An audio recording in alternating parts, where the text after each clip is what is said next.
As autumn draws to a close and the winter weather sets in, we all dream of snuggling by a warm log fire or eating delicious mince pies.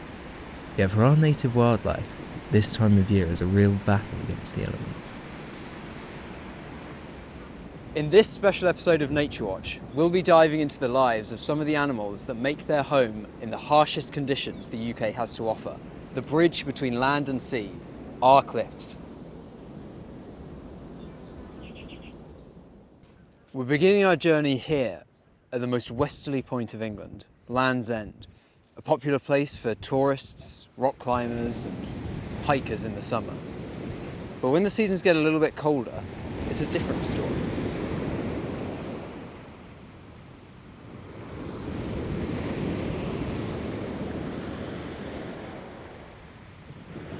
Now, you avid birdwatchers will recognise the UK's largest seabird torpedoing itself into the waters just behind me.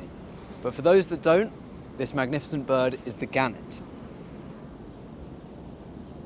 The gannets we see here actually travel daily from a colony in South Wales just to feed in Cornwall's richer waters. From our lofty position here, it's not uncommon to see them flying high above shoals of fish, only to dive down in a dramatic display of aerodynamic prowess. You don't want to be a fish in Cornwall when gannets are around.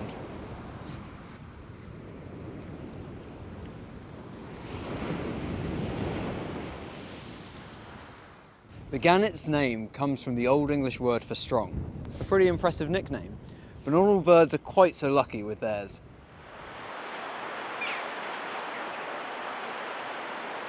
Against the clouds, a stiff shadow can be seen gliding high above the headlands. This foul ghoul, as it was known by the Norse, may look like a gull, but it's actually a member of the albatross family.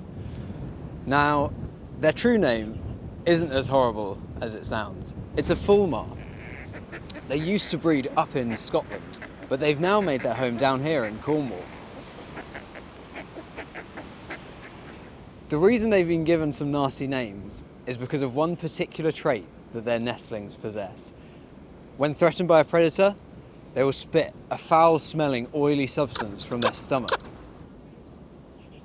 Now that might go some way to explain why sailors used to be so wary of these foul ghouls.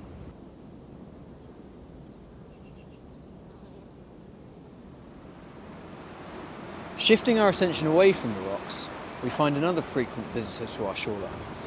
These dark, shadowy figures are cormorants, not to be confused with their slender cousins, the shags.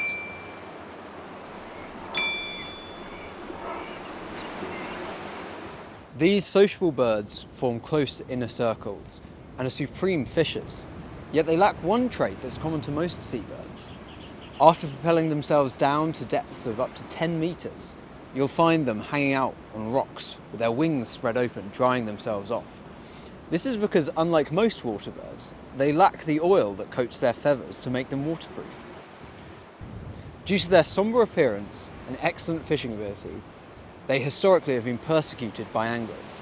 But today, cormorants are protected species, and they're a common sight both inland and out to sea across the UK.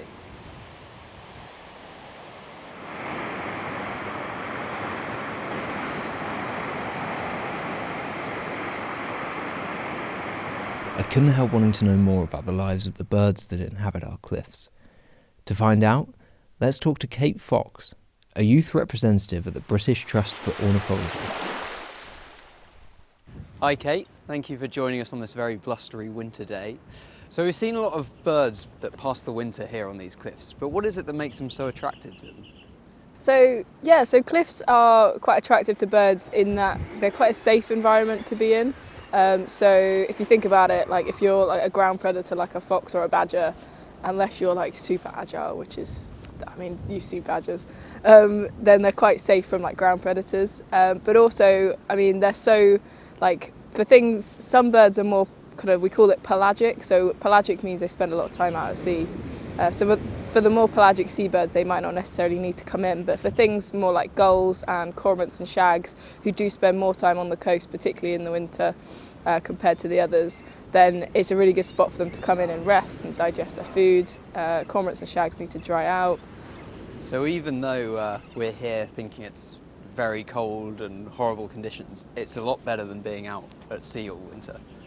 Yeah, definitely. Yeah, so it's kind of, well, it depends on their ecology. So some things, for example, gannets, they will breed on islands. So for example, Bass Rock or Grassholm in Wales, they'll breed on these islands, and then they'll fledge and they'll go out to sea, and they'll be out at sea for maybe up to 5 years before they're fully mature and they come back to land.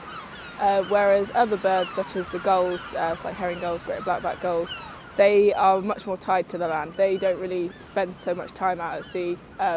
They quite often go and, as we've actually seen this morning, they'll go and like pinch food from other birds that have caught the food, and then they'll just kind of go and sit on their rock and eat it.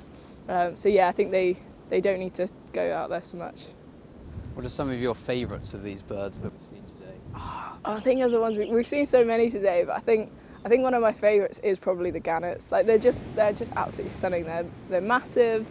Just the whole going out at sea for like 5 years, and in that time they're learning the area, they're learning where the good hunting grounds are.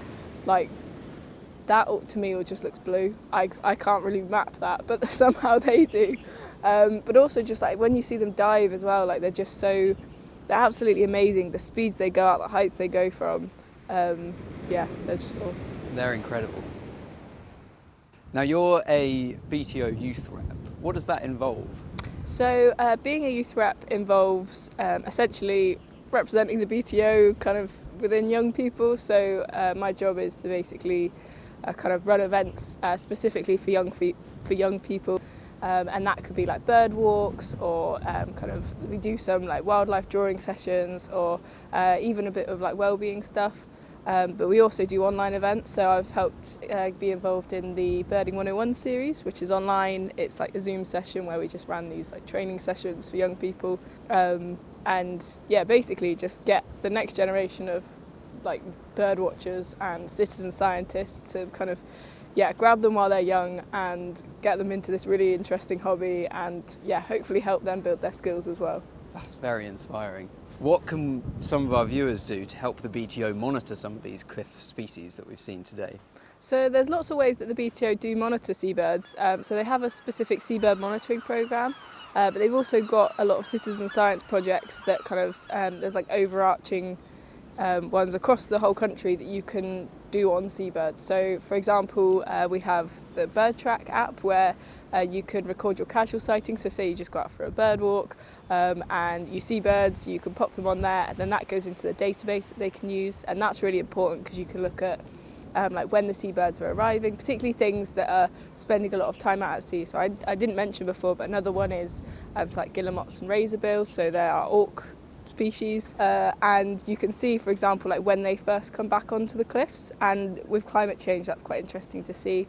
Another project is the Nest Record Scheme, so that is where you go out and you find bird nests. So a lot of people do it with kind of nests in the garden or in parks, and it takes quite a lot of skill to find the nests, but then once you find them you can go like weekly and do visits, and that is one that you can also do for seabirds. So there's a lot of people around Cornwall that go and monitor nests of things like shags and cormorants and gulls, and this is really vital again to look at kind of changes in their timing of the breeding, but also things like how successful their breeding is, because they might be having maybe like bigger clutches or smaller clutches, but then are all of those chicks actually going to fledge? So you kind of get it right from the start of their life, how that's going.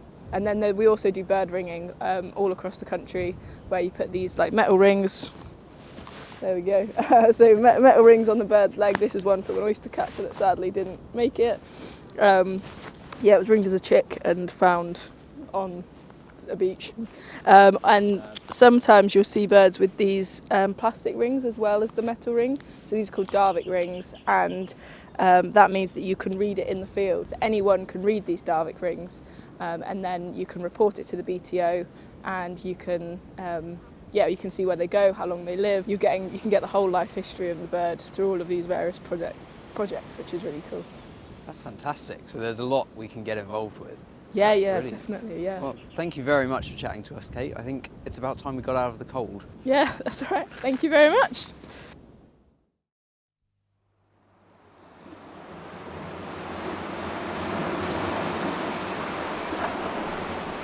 So there you have it. We've looked at just a few of the hardy animals living at the water's edge this winter. So when you're cuddled up by the fire this Christmas, spare a thought for our hardy cliff dwellers. That's all from us this year at Naturewatch. Have a very Merry Christmas. Goodbye.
You don't want to be a fish in Cornwall today.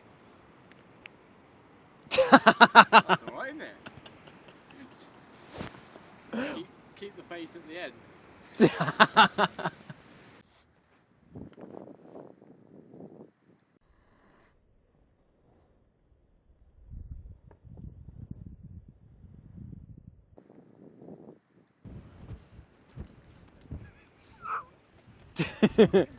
Yeah. Old man.